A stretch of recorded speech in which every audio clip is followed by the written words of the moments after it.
Alright, so pretty exciting stuff. It is 5 a.m. on Wednesday morning, just after Super Tuesday. So before Super Tuesday, the delegate count was Sanders 60, Biden 54, and Warren 8, with Bloomberg at 0 and Tulsi at 0. That's basically the Democratic field right now. So it's 5 a.m. We still have some results still coming in, but this math is based off of what we have so far. Right now we have Sanders looking to win California, Colorado, Utah, and Vermont, 4 states. Utah would be the one oddball, and that it is a state that runs Republican. In terms of the general election, Trump won that state in 2016 against Hillary. Biden won 10 states. So the caveat is Utah for Sanders. Biden won Maine, or is looking to win Maine, Texas, Alabama, Arkansas, Massachusetts, Minnesota, North Carolina, Oklahoma, Tennessee, and Virginia. Of course, Vermont, Sanders won his home state. Another caveat would be that Warren didn't even win or get second in her home state, Massachusetts, which is pretty insane. And she's from Oklahoma, if I remember right. I read one of her books from last year or the year before, 2018 or 2019, where she mentions that she lived in Oklahoma for quite a while.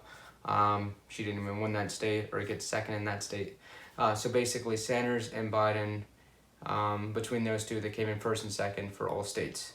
So the caveats for Biden's 10 wins is Minnesota as a state that as a swing state, along with North Carolina from 2016. North Carolina came between 3.7% between Hillary and Trump in 2016. So it was a close state, and Minnesota was even closer at 1.5%. So, the states that Sanders won, the 4 states, are not really depicted as states that are close, while Biden won 10 states. 2 of those states are pretty close. Of course, Sanders won. He barely edged out New Hampshire. I'm sure that Biden would have won New Hampshire, given that Klobuchar and Klobuchar and Buttigieg were not in the race, and especially given that both of those did pretty well, looking for the alternative to Sanders. So right now, again, prior to Super Tuesday, we got Sanders with the 4 candidates, not including Tulsi. She's not even getting in the debates. So the 4 candidates that we're looking at: Biden, Bloomberg, Sanders, and Warren. Sanders has 60 delegates before Super Tuesday. Biden has 54, Warren has 8, and Bloomberg has 0. So after Super Tuesday, we're looking at 740 for Biden, 225 for Bloomberg, 667 for Sanders, and Warren will have 81. That's how it's looking right now with the math, how it's playing out. Keep in mind they have to have the 15% threshold in the state to actually get delegates from the state. So that's I'm taking that into account. Basically, there's states where there was no one that got 4th place because like take Maine and Texas, for instance. Bloomberg didn't get 15% threshold of Maine, and Warren did not achieve a 15% threshold in Texas. So there's no 4th place in those states. But some states there are, like Colorado, which Sanders won. So right now, 740 for Biden and 667 for Sanders. Those are first and second. Sanders was beating Biden by 6 delegates before Super Tuesday, and it's going to look like 740 and 667. So it looks like Biden's going to be beating Sanders by 73 delegates, which is significant. So we might not have a contested convention after all, but I think the fact that Biden is winning these close states for the general election, with going towards 2016, what we saw, I think that's going to play a very significant role in him saying, "Hey, I can actually beat Trump because, obviously I'm going to win California, obviously I'm going to win Vermont, that's Sanders' home state. I'm going to win Colorado. I'm going to win a bunch of these states that I just won on Super Tuesday, but I can also I also fear better than Sanders in Minnesota and North Carolina. So that's something to think about. But you know, there's these attacks on Sanders because the DNC does not want to contest a convention. But I think they'll go that route if they need to because they want to keep the House under those pretexts. But if they can get a moderate in there, I think Bloomberg is actually disgusting. I think Biden is unhinged. I think Warren is a liar. I think Sanders, I'm not a fan of socialism. So I like Tulsi, but there's no way that she can win. You know, she can't even make the debates, but they're gonna allow Bloomberg to buy his way into the debates, which is pretty disingenuous, pretty disgusting. So right now we're looking at Biden being the moderate. Warren is looking like she's gonna stay in and try to get that VP slot. She hasn't really attacked Biden nor Sanders much. I think she was looking for a VP ticket for Sanders, but I don't think that's going to play out. It's looking like Biden's going to, I mean, he's the front runner by about 10% of the delegates over Sanders. So he has about 10% more, or I would say that Sanders has 10% less, and Biden has about, 1/8 more. So relative to which number you're looking at, that 740 or 667. So Biden's unhinged. Like I said before, he doesn't know where he is. He doesn't know which country he's winning in. He bites his wife's finger on stage, which is pretty weird. I mean, I guess it's supposed to be an old school romantic move. He has these weird phrases: pony soldier, whatever, and corn pop. These weird phrases that he mixes up. And apparently, it's not even Super Thursday. He mentioned that. I don't know what that is. Just so these are beyond gaffes. There's a mental state that's going on. I mean, the reason that I said he won the debate last week before South Carolina, because he didn't say much and there was no blunders. He seemed normal, which is pretty funny. You got Warren attacking Bloomberg, but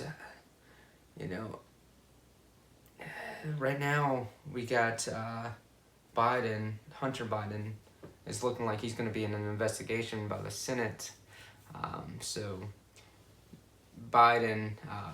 Joseph Biden may be in an investigation, or at least I know that they're indirectly in an investigation in Ukraine. So that's something to keep in mind. He's creepy towards girls and women. I think he is unhinged. He doesn't know where he is. So that's your front runner. And I don't see him beating Trump. I think he is going to be better than Sanders in terms of for the Democratic establishment, but and in terms of keeping seats. But he's been normalized. Sanders, I think is going to really hurt. He'll fare well in California and such. If Warren and Bloomberg weren't in the race, I think Biden would have won California, because Warren didn't even break she didn't even break the 15% threshold, while Bloomberg took 128 is looking to take 128 delegates from California. With Biden at 147 and Sanders at 220. Obviously, Bloomberg plus Biden easily triumphs over Sanders, but I think it would have been a lot closer. I think if Warren and Bloomberg weren't in it, I think Sanders would have taken Utah, but I think Biden would have had a good chance to take California. Let me know what you think. We do have a front runner. Some of the delegates can change a little bit here and there, but there's no way that Sanders is going to surpass or keep his lead. Biden is a front runner, so we do have a new front runner on the Democratic ticket,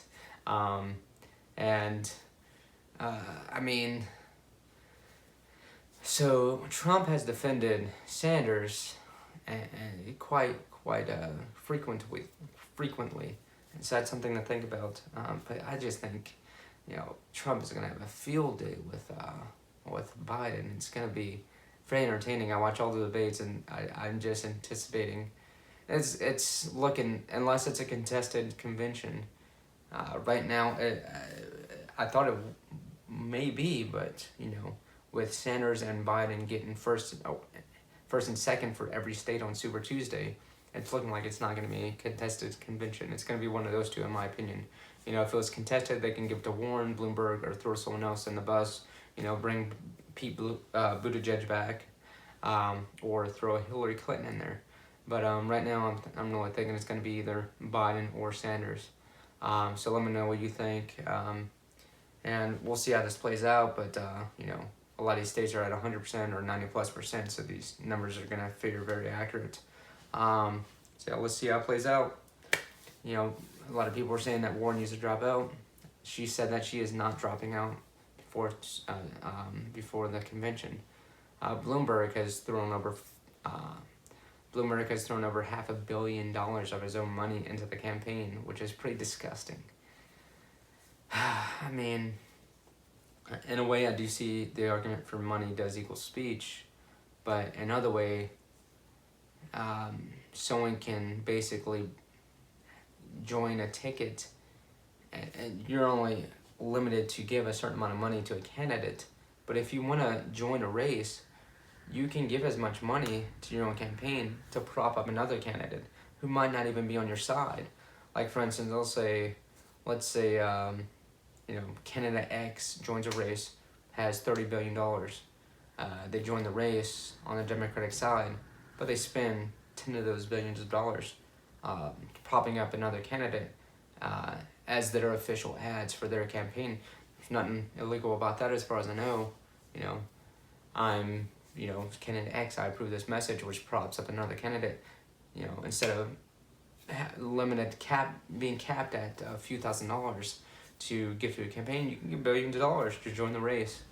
Apparently, based on Trump's impeachment, it is also improper to investigate a candidate running for political office. Even if you do that, a year out, you start that process a year out before they even join the race. It's just crazy. I'm looking forward to the next debate and seeing how this plays out. They might have it so that Warren can't even go into the debates. I mean, we'll see how that process goes. I mean, I said to see how it goes without so many candidates in the debate. We had Pete Buttigieg in the last debate continuously talking over Sanders, which is effective. It's a good debate tactic. If your opponent cannot make points, it's going to hurt them generally, unless it's Biden, because he's unhinged in a way that he doesn't know where he is. Sanders is unhinged in a way that he flip-flops and has bad policies and bad staffers. So yeah, let me know what you think, and peace out.